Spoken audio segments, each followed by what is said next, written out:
Janata Dal United की राष्ट्रीय कार्यकारिणी में फैसला वही हुआ जो पहले से तय माना जा रहा था, यानी ललन सिंह का कार्यकाल जेडीयू के अध्यक्ष के तौर पर समाप्त हो गया। उन्होंने इस्तीफा दे दिया। इसके साथ ही ये भी तय कर दिया कि नीतीश कुमार पार्टी में एक बार फिर से अध्यक्ष पद पर बने रहेंगे। यह दूसरी बार हो रहा है जब नीतीश कुमार अपनी पार्टी के राष्ट्रीय अध्यक्ष को हटाकर खुद उस पद तक पहुंच जाते हैं। इससे पहले शरद यादव की विदाई भी ऐसे ही हुई थी। वैसे ललन सिंह का अध्यक्ष पद छोड़ने का कारण रोचक है। उन्होंने ये कहते हुए इस्तीफा दिया कि उन्हें मुंगेर सीट से लोकसभा चुनाव लड़ना है, इसलिए वे उस सीट पर ध्यान देना चाहते हैं।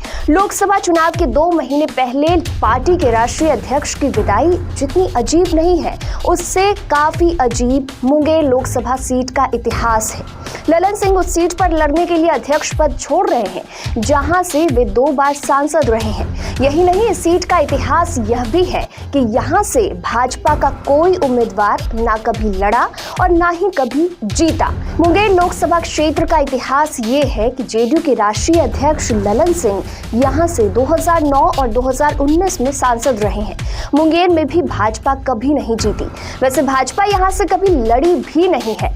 जेडीयू के साथ गठबंधन रहा तो यह सीट भाजपा ने जेडीयू को दे दी। जेडीयू से टूटने के बाद यह सीट लोजपा के खाते में गई थी। जेडीयू वापस गठबंधन में आया तो 2019 में फिर इस सीट पर जेडीयू ही लड़ी। ललन सिंह फिर सांसद बने। 2 बार लोकसभा चुनाव उसी सीट से जीतने के बाद भी इसी सीट पर चुनाव लड़ने के लिए राष्ट्रीय अध्यक्ष पद से इस्तीफा देना किसी को डाइजेस्ट नहीं हो रहा है। वैसे ललन सिंह अगर ये फैसला ले रहे हैं तो इसके पीछे का एक कारण ये भी है कि 2014 में ललन सिंह मुंगेर सीट से ही 1 लाख से अधिक वोटों से हार गए थे। तब जेडीयू, भाजपा, राजद, कांग्रेस सब अलग अलग लड़े थे।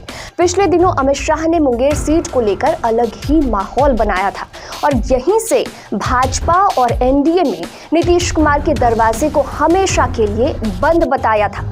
मुंगेर लोकसभा सीट के लिए भाजपा अपनी ताकत झोंक रही है। इससे पहले भाजपा ने कभी भी यहां अपना उम्मीदवार नहीं उतारा है। यहां वो अपने सहयोगी के भरोसे ही रही है। भाजपा अपनी सहयोगी पार्टी जेडीयू के साथ मिलकर 2009 में लोकसभा चुनाव लड़ी थी और उस समय मुंगेर लोकसभा सीट जेडीयू के खाते में गई थी।